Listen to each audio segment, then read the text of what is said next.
Hi,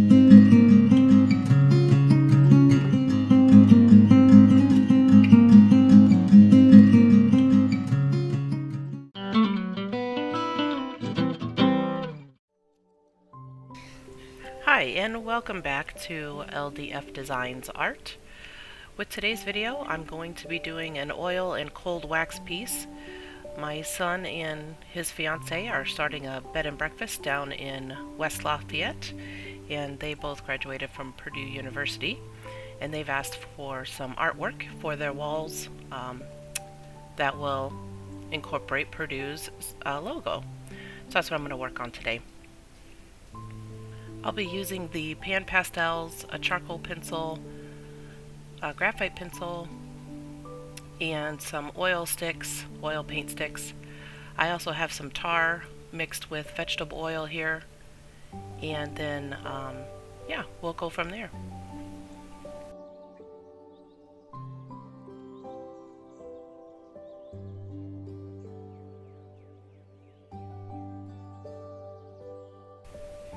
Once again, I have tried to speed this up as fast as I can to try to shorten the length of the video overall, but then also still allow you to see the progress of the piece. At this point, I just drew some random lines on there, and now I'm filling in the different shapes that I created with these pan pastels, just trying to get some tone down onto the white canvas.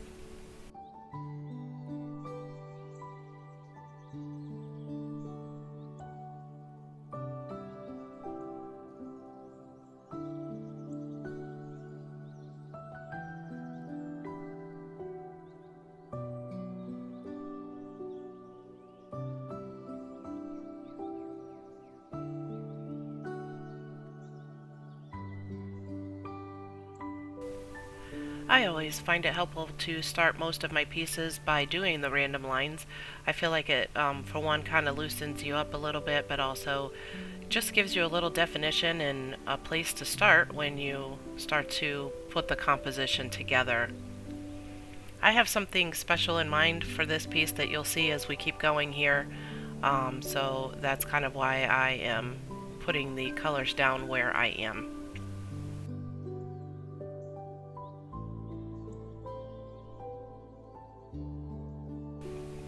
I've been doing a lot of experimenting with that tar as of lately, so kind of wanted to see how it would interact with the pan pastel.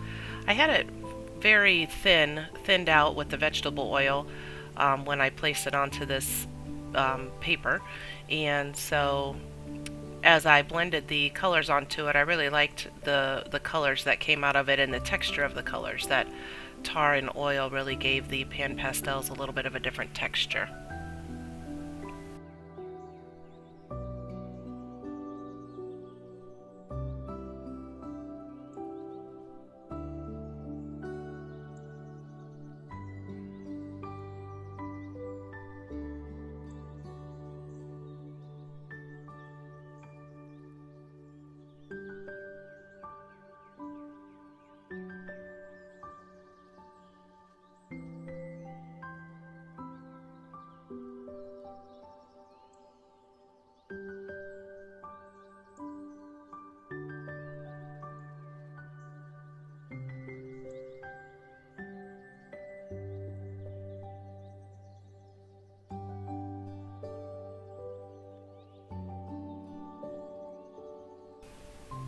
At this point, I'm adding a little bit of the oil pastel and just blending that in, again using a little bit of vegetable oil to blend the colors together, trying to create some different shades and contrast between the colors. Again, this is all just the underpainting, and so most of this will get covered up as we go, but still I enjoy working with my hands and blending all of the different colors together.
I always like to find little pieces of things here and there around the house that I can use as stencils. I like making a lot of curves and round edges in my pieces. Again, a lot of this is just going to get covered up, but it's one of the things I like to do there. So at this point, I'm going to bring out the cold wax medium. This is made by Gamblin, and I'm going to put this on and cover up all of this and let it dry. That way what I've done here will kind of stay set, and as I put on my remaining layers it won't move around too much. One thing to note is that as I do put this on, it does move the top of the pan pastel and all of the different mediums that I put on there. It kind of moves everything around, as you'll see. But that's okay. Like I said, this is an underpainting for me, so we're just going to work with it. I just wanted to make sure I got it sealed up good, and then I will let it dry for a day or two.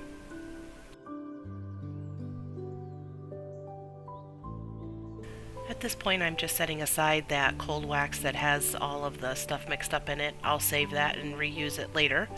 But I decided to try to go ahead and make a few marks on here using just some random tools that I have.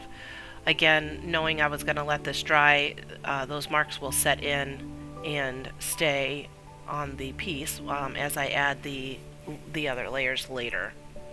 I hope that makes sense. Once I'm done with the cold wax, I put it on some parchment paper or wax paper, and I usually seal it in an old container, and it'll stay that way for several days, and then I can go back and reuse some of it.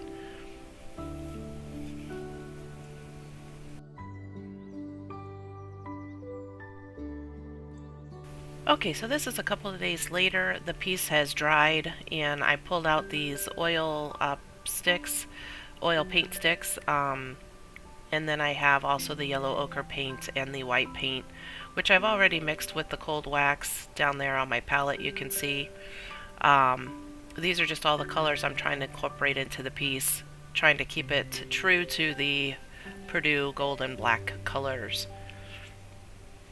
If you haven't worked with these oil paint sticks before, when they sit or when you buy them, they usually form a little skin around the edge, and you do need to take that off before you can work with them on your piece.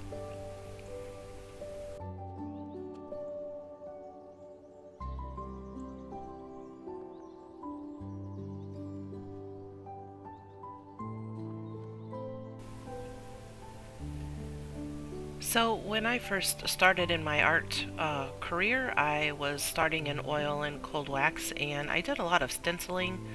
And so what I've done here is I've taken the logo for Purdue, their Purdue P, and I have cut it into several pieces, and that's basically just the normal paper that you would put in a copy paper. And I've cut it out, and then of course, as you'll see here, I will do some layers and cover it up with different colors to create this stencil. It can be a little tricky, and as always, I usually get differing results. And so, you know, nothing ever really comes out quite perfect, but I like that. I decided I needed to tape this down because it was just moving too much, and it's really hard when you're putting the oil and cold wax over these stencils to not pull them back up or make them move around, which will give you a result that you don't want. So just securing the paper down and continuing to add my layers.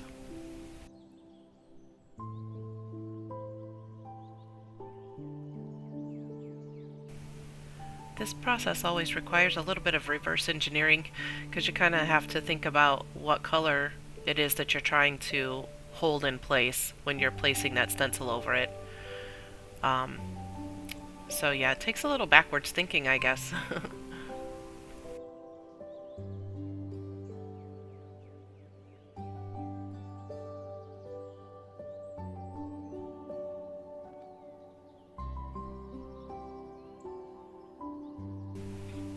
As with all of my pieces, the mark making is one of my favorite things to do no matter what kind of medium I'm working in. So usually at just about every layer I'm adding some kind of mark. Some of it will get covered back up and some of it won't, but it just adds a lot more interest to the piece.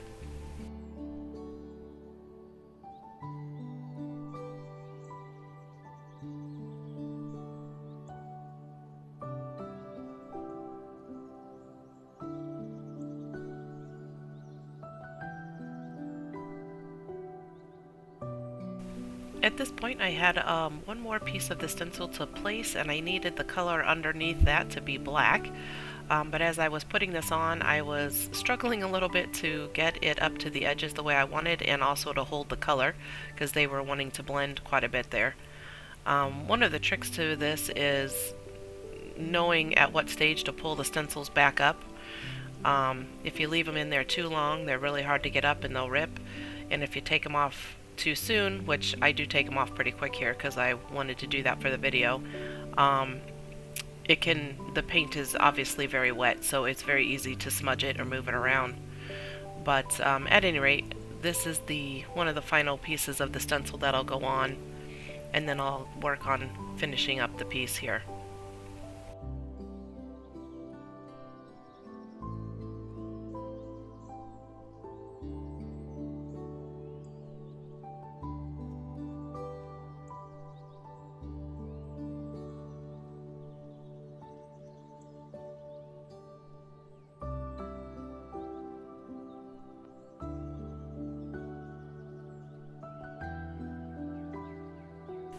Gamblin makes a product called Gamsol. It's basically a paint thinner, but it's a more purified one. So I have put that into some different containers, and we'll use it to put onto the oil and cold wax. You let it set for 60 seconds or so, and then you pull it back up, and it kind of reveals the colors that are down in the layers. It's a little bit hard to catch on the camera, but I do try to show you at some point here the different things that it's doing.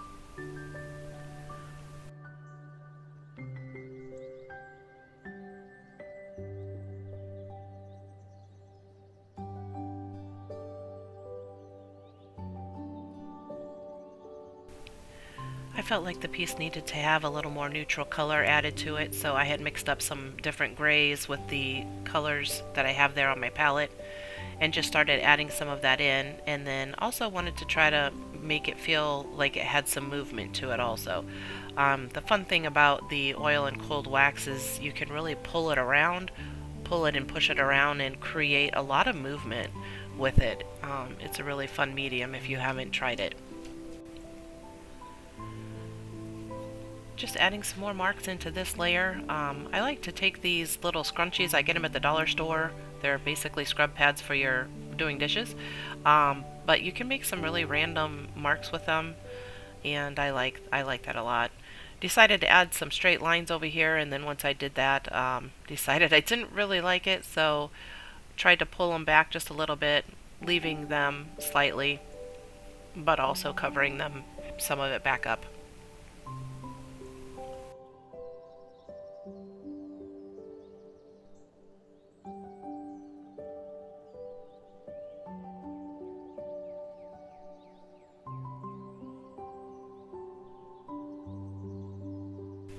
Sometimes when I do this, I kind of lose my stencil under the paint, so was just trying to scrape some of the paint back off of that letter P so that I don't lose sight of where it's at. And again, I had sprayed some more Gamsol on there and was just removing that to create some more marks. These little silicone paintbrush tools are really handy for this type of work. This one here is just my favorite. It's about a 1-inch tool, and I think you can find them on Amazon, but they're really great for getting in and doing kind of some small detail work.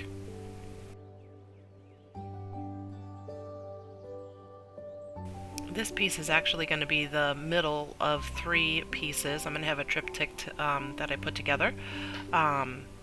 So this will be the middle piece, and then I'll have 2 pieces with just the colors on either side of it when it is finished. But wanted to show the stenciling process, that's why I recorded this one. So at this point I'm just going to add some finishing colors here and highlights and contrast, and then we'll be peeling everything off here shortly.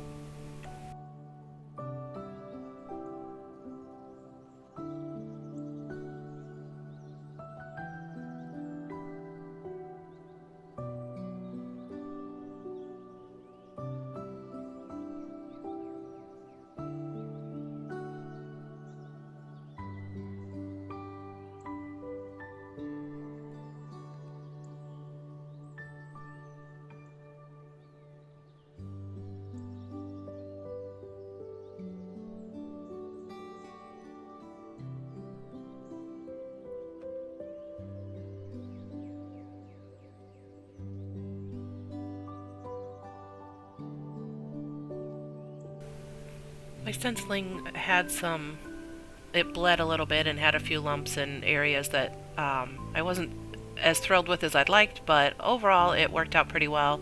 I let this set just a little bit and then I went back and touched it up off camera. But I think you guys get the idea of how it works here. But it's a cool way to put some different things into your paintings if you want to give the stenciling a try.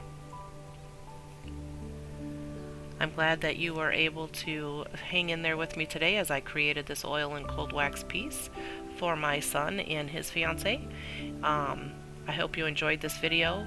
Please give me a subscribe if you haven't done so already. Feel free to like the video or leave me a comment also. And I look forward to working on the next piece soon. Hope you have a great day. Thank you.